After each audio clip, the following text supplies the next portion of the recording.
foto tadi saya lihat setidaknya ada 3 peran yang diambil oleh Pak Muller, ya bukan diambil tapi dijalankan oleh Pak Muller. Setidaknya ada 3 peran. Tentu pasti lebih banyak lagi, tapi setidaknya 3 peran dan menurut saya ini peran yang penting. Nomor 1 sebagai suami dari Ibu Muller, ya tadi digambar di foto kan ada ya dengan Ibu Muller. Ibu Muller mengatakan ini belahan jiwaku. Yang kedua tentu sebagai ayah, sebagai bapak. Jadi yang kehilangan bukan hanya istri, tapi juga anak-anak dan mantu. Ya, tapi, nah ini saya belum pernah mengalami. Saya sudah mengalami jadi suami, sudah mengalami jadi bapak. Saya belum mengalami jadi seorang kakek. Ya, tadi kelihatan sekali ya bagaimana Pak Muller bermain dengan cucunya. Itu role yang different, peran yang berbeda dari seorang bapak. Jadi kakek itu is another privilege ya, berkat Tuhan yang istimewa juga. Dan tentu ada peran-peran yang lain. Saya harus jujur, tentu pernah bertemu dengan Pak Muller, pernah mengobrol dengan dia, pernah dikuatkan oleh dia juga, dikuatkan dalam arti diberi semangat untuk terus setia melayani di Calgary. Tapi juga saya tidak tahu sampai jauh sekali tentang Pak Muller. Tapi saya bersyukur membaca ya. Sekarang kita semua terbuka ada di Facebook ya, komentar-komentar dari orang-orang yang saya tidak kenal tapi mengucapkan turut berduka cita. Kemudian ada beberapa yang sharing mengenai pengalamannya. Di situ saya melihat, meskipun saya tidak jauh mengenal dengan Pak Muller, tapi saya melihat bahwa Pak Muller telah menjadi berkat bagi berbagai macam atau orang-orang yang saya tidak kenal tadi, yang bukan keluarga intinya, bukan istri, anak, mantu, dan cucunya, tapi yang lainnya. Dia sudah jadi berkat dalam hidupnya. Kehadirannya itu sesuatu yang signifikan bagi orang lain. Untuk itu kita bersyukur, kita celebrate, kita grateful kepada Tuhan akan hidup yang luar biasa itu, yang adalah anugerah Tuhan. Saya akan mengajak kita untuk membaca sedikit dari bagian Alkitab dari surat Paulus kepada jemaat di Filipi. Pasal yang pertama, ini ayat yang sangat terkenal sekali, termasuk ayat favorit saya, dan ayat ini berbicara kepada saya sangat keras di masa-masa pandemik ini. Ya, Filipi pasal yang pertama, singkat ayat 21 sampai 26. Saya bacakan ya. Karena bagiku hidup adalah Kristus dan mati adalah keuntungan. Tetapi jika aku harus hidup di dunia ini, itu berarti bagiku bekerja memberi buah. Nah, perhatikan ya, bekerja memberi buah. Jadi mana yang harus kupilih? Aku tidak tahu. Aku didesak dari 2 pihak. Aku ingin pergi dan diam bersama-sama dengan Kristus. Itu memang jauh lebih baik. Tetapi lebih perlu untuk tinggal di dunia ini karena kamu. Dan dalam keyakinan ini, taulah aku akan tinggal dan akan bersama-sama lagi dengan kamu sekalian supaya kamu makin maju dan bersuka cita dalam iman. Sehingga kemegahanmu dalam Kristus Yesus makin bertambah karena aku apabila aku kembali kepada kamu. Ya, kita berdoa sebentar ya. Bapak di surga, terima kasih untuk firman-Mu, terima kasih untuk ibadah pada sore hari ini, terima kasih untuk setiap kami yang berkumpul, terima kasih untuk Ibu Muller, anak-anak, mantu, cucu-cucu, semua yang ada Tuhan, terima kasih untuk penghiburan dan kekuatan dari Tuhan.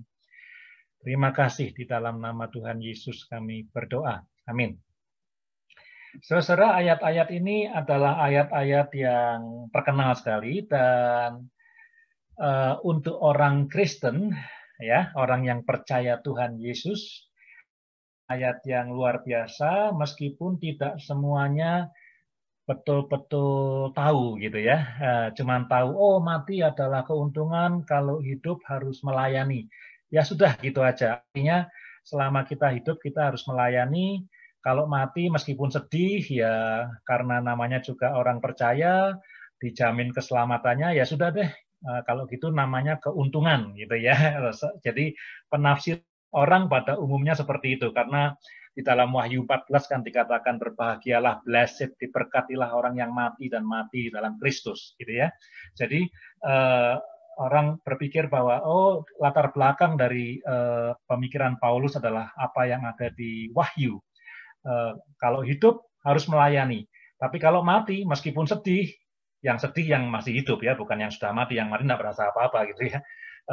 Kalau mati meskipun sesuatu yang menyedihkan, yang mendukakan, be happy karena apa? Karena orang Kristen dijamin keselamatan akan masuk surga.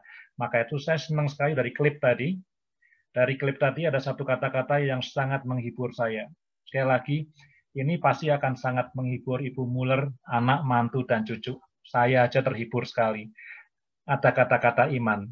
Till we meet again. Itu jaminan bagi orang percaya di dalam Kristus. Nah, saudara, saya mau mencoba untuk memberitahu sedikit konteksnya. Santo Agustinus, ya, pernah dengar ya, Santo Agustinus, Saint Augustine, ya, abad keempat, Bapak Gereja, bahwa di dalam hati manusia itu ada satu lubang atau disebut sebagai satu kekosongan, gitu ya, ada satu lubang, ada satu kekosongan. Dan lubang itu hanya bisa diisi atau manusia itu hidupnya akan fulfill, akan tergenapi hidupnya, akan terpenuhi hidupnya kalau lubang itu terisi. Kalau enggak dia akan kosong terus, bolong terus begitu, ya. Dan yang bisa mengisi lubang itu adalah Kristus. Ya, jadi ini ilustrasi yang penting sekali, terkenal sekali, bahwa manusia bisa mengumpulkan uang yang banyak, bisa dapat pekerjaan yang terhormat, bisa sekolah sampai S3, mungkin sampai jadi profesor, tetapi sebetulnya ada sesuatu yang kosong dalam hatinya, yang tempat itu, lokasi itu, kalau tidak diisi oleh Kristus Yesus, maka sampai the end of his atau her life, sampai akhir hidupnya, manusia itu akan mengalami apa yang kita sebut sebagai kekosongan. Dengan kata lain, jawaban dari hidup yang penuh, jawaban dari hidup yang sempurna, jawaban dari hidup yang ada damai sejahtera dan sukacita, itu adalah Kristus. Ya, karena kita diciptakan oleh Allah segambar dengan Dia supaya kita bisa berelasi dengan Kristus. Jadi kalau hidup kita tidak dipulihkan hubungannya dengan Kristus dan Kristus menjadi Tuhan dan Raja atas hidup kita, somehow ketika kita mati, hidup kita itu seperti cacat. Padahal sempurna, semuanya ada, tangan ada, bisa melihat, bisa mendengar, bisa berbicara, tapi kalau tanpa Kristus di hati, kita matinya cacat begitu. Ya, enggak fulfilling hidupnya. Ada sesuatu yang missing karena tidak ada Kristus di sana.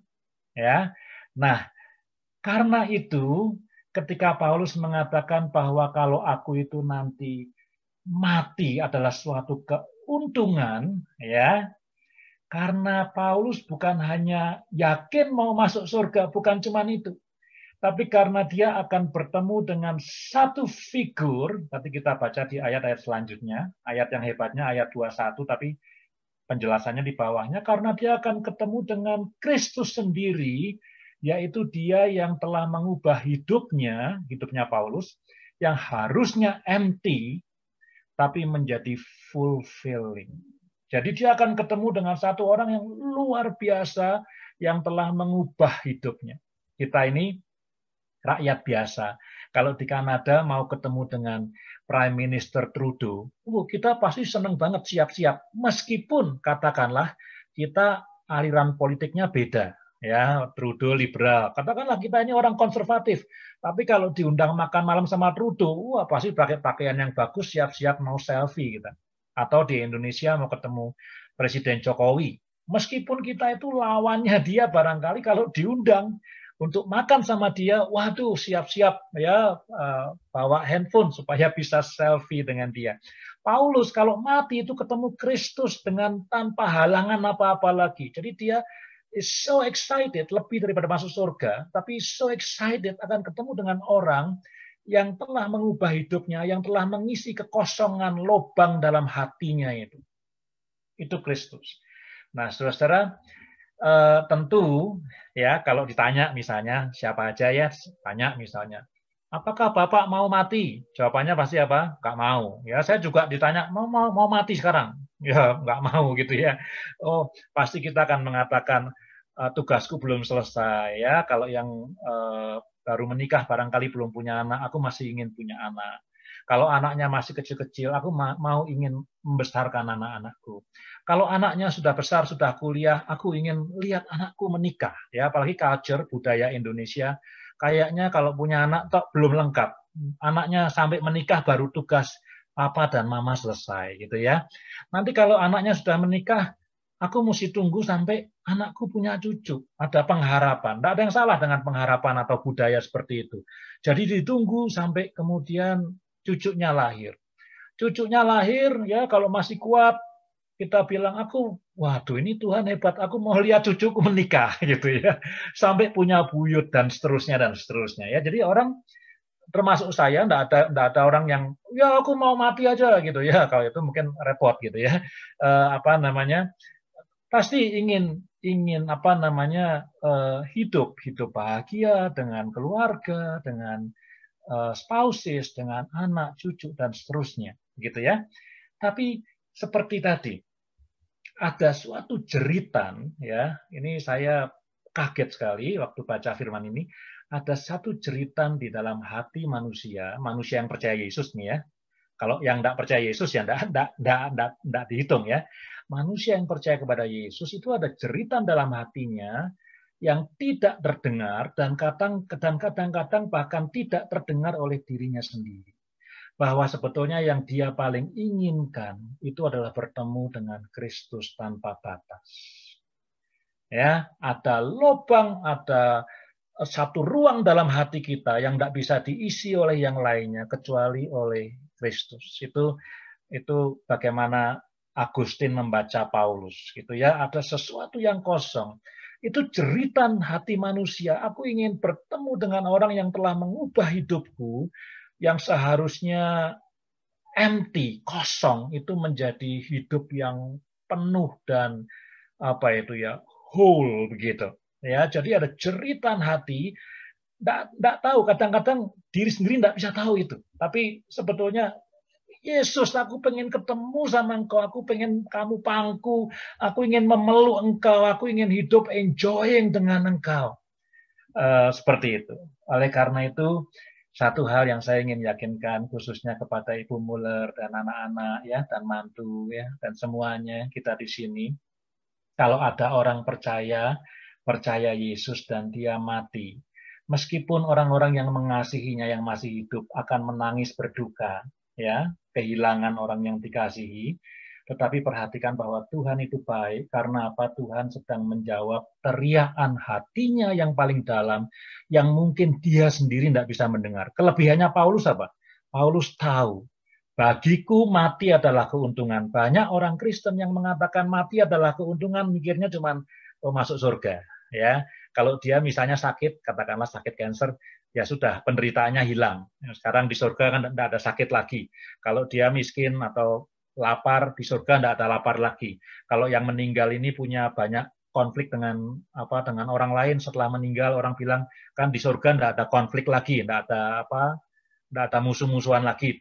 Tapi sebetulnya itu adalah jeritan hati kita ingin bertemu dengan Kristus Yesus. Jadi ketika ada orang percaya yang mati, sebetulnya Tuhan Yesus sedang granting, sedang memberikan hadiah. This is what you want actually. Ini yang kamu inginkan sebetulnya adalah ketemu aku. Ya, jadi saya ingin mengatakan hari ini bukan kata-kata yang menghibur, yang berbusa-busa, yang tidak ada artinya. Hari ini Pak Muller is so happy, gitu. Dia ada di, kalau orang bilang kata-kata mutiara, on a better place, gitu ya. Saya bilang not on the better place, but in the best place. Ya, dia ada di tempat yang terbaik karena jeritan hatinya itu dijawab oleh Tuhan. Kita yang ditinggalkan, sekali lagi tentu kita sedih, tapi dengan firman ini kita diyakinkan bahwa Pak Muller ada dalam tempat yang paling baik, dalam keadaan yang paling baik, penuh sukacita dan bahagia. Itu yang pertama. Poin yang kedua, dua saja. Dikatakan di sana, kalau masih hidup, Alkitab bahasa Indonesia bekerja, memberi buah. Ya, kalau bahasa Inggris sebenarnya cuma dua aja, bekerja dan memberi buah, gitu ya. Jadi bekerja dan fruitful, gitu ya. Kalau di Indonesia bekerja, memberi, dan berbuah, gitu ya. Jadi ya sama saja deh ya. Nomor satu, bekerja. Kalau kita hidup di dunia ini masih dikasih nafas, anak-anak Tuhan, kita harus bekerja. Saya tidak bilang harus bekerja jadi full timer melayani jadi pendeta atau bekerja di kantor, bukan, tapi harus melakukan sesuatu, ya. Yang dilakukan apa? Nah, ini kalau mau pakai kita bahasa Indonesia, mau pakai cara bodoh-bodohan gitu ya. Bagus soalnya terjemahan bahasa Indonesia ini.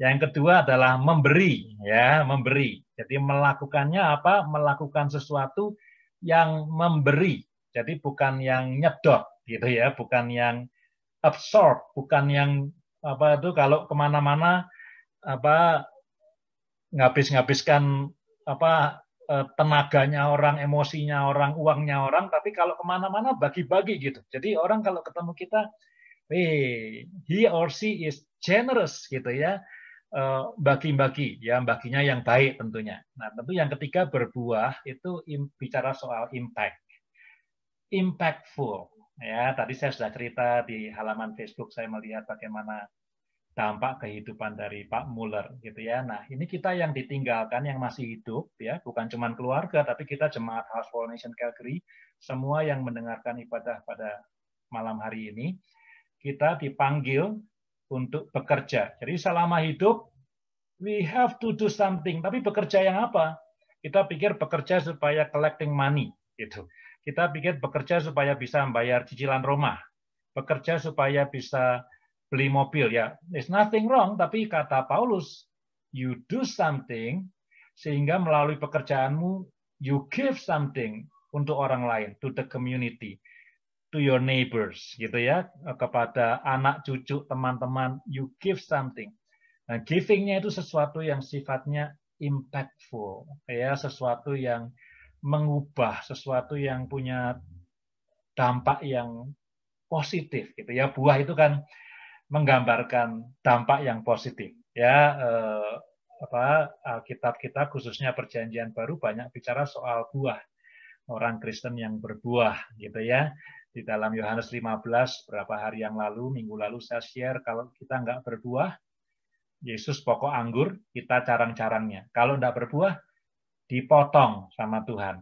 Ya, jadi buah itu penting sekali. Jadi kita bukan hanya berbuat sesuatu, bekerja, tapi kita memberi. Kita bukan nyedot, bukan menerima. Kita dipanggil untuk memberi. Memberi apa? Memberi impact, dampak yang positif kepada orang lain. Ini yang terakhir, saudara ya. Beberapa waktu yang lalu, bulan Juni ini saya berulang tahun. Jadi saya banyak merenung-renung gitu. Kemudian saya bertemu satu artikel mengenai seseorang yang menuliskan khotbah, ya. Saya suka menulis khotbah, ya. Pendeta suka menulis khotbah. Ini orang menulis khotbah yang dia ingin supaya dikhotbahkan pada waktu dia mati.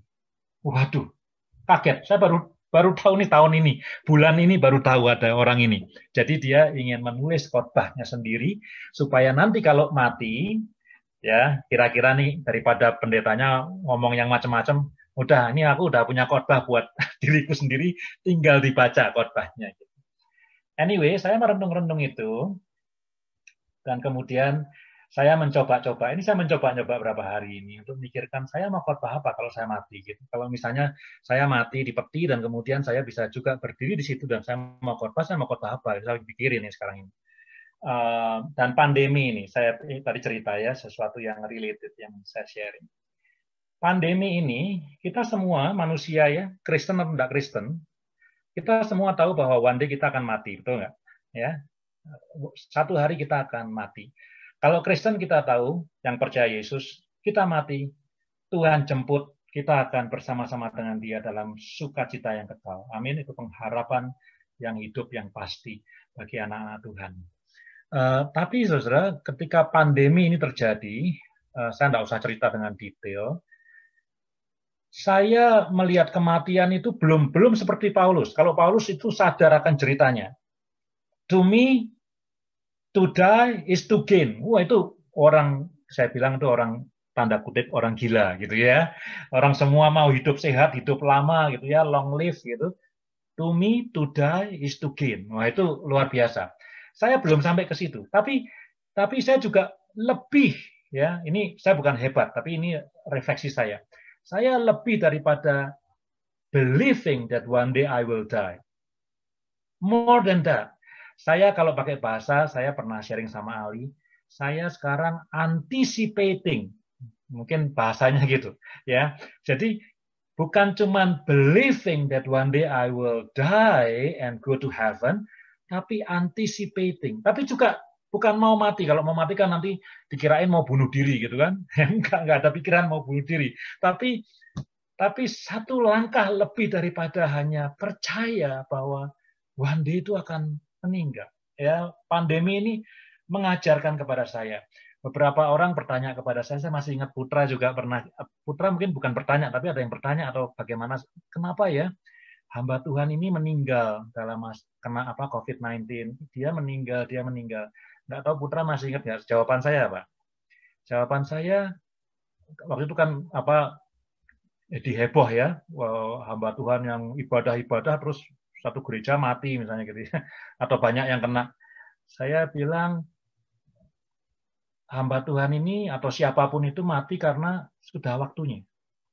Jadi saya tidak mau mempertentangkan mengenai iman dia soal COVID, iman dia soal kesembuhan, iman dia soal ayat-ayat Alkitab, tapi sudah waktunya. Waktunya Tuhan bagi dia untuk kembali kepada Tuhan. Kira-kira gitu. Dan siapapun yang meninggal, entah karena COVID, entah karena stroke, entah karena kecelakaan, entah karena apa, sudah waktunya. Kita mencoba untuk melihat perspektif itu. Sudah waktunya. Nah, selama kita masih hidup ini, ya, again, saya bukan mau bunuh diri, bukan. Tapi saya juga lebih dari believing. Saya anticipating. Mungkin 2-3 langkah lagi saya bisa ngomong seperti Paulus. Ya, doa saya, to me. Ngomong dengan jujur loh ya. Kalau cuma ngomong biasa ya, to me, to die is to gain. Ya, kira-kira begitu ya. Tapi bagi kita semua yang masih hidup, ayo kita bekerja. Bekerja yang seperti apa? Bekerja yang memberi dampak kepada orang lain. Ya, kalau kita bisa lakukan itu, ya, kalau kita bisa lakukan itu, meskipun Pak Muller sudah bersukacita bersama dengan Kristus, bersukacita dengan penuh gitu ya. Tapi barangkali kalau pakai bahasa saya yang hiperbola, dia akan even more joyful untuk melihat istrinya, anaknya, mantunya, cucu-cucunya, bahkan kita teman-temannya yang di Calgary. Kalau kita bisa bekerja, memberi, dan berdampak positif bagi orang lain. Ayo kita sama-sama meresponi firman Tuhan ini dengan berdoa ya. Setelah itu saya akan berikan waktu kepada Putra atau Ibu Muller untuk sharing kepada kita. Ya, ayo kita berdoa. Bapak di surga, terima kasih untuk firman-Mu yang sederhana. Terima kasih Tuhan karena Engkau sendiri, Kristus, yang mati di salib, yang bangkit. Engkau yang sudah mengisi kekosongan dalam hati kami. Karena Engkau ada dalam hati kami, nasib kami, masa depan kami berubah. Seperti Pak Muller, kami ada di tangan Tuhan. Akan bertemu dengan Engkau, kekasih sejati kami. belahan jiwa yang sejati yang kami miliki. Itulah Engkau, Yesus Kristus. Terima kasih. Dan selama kami masih hidup, tolong kami Tuhan. Tolong kami Tuhan untuk bekerja, memberi dampak yang positif. Untuk keluarga Ibu Muller, semua anaknya, cucunya, mantunya, biar anugerah Tuhan yang lebih dari cukup berikan damai sejahtera dan sukacita bagi mereka. Di dalam nama Yesus. Amin.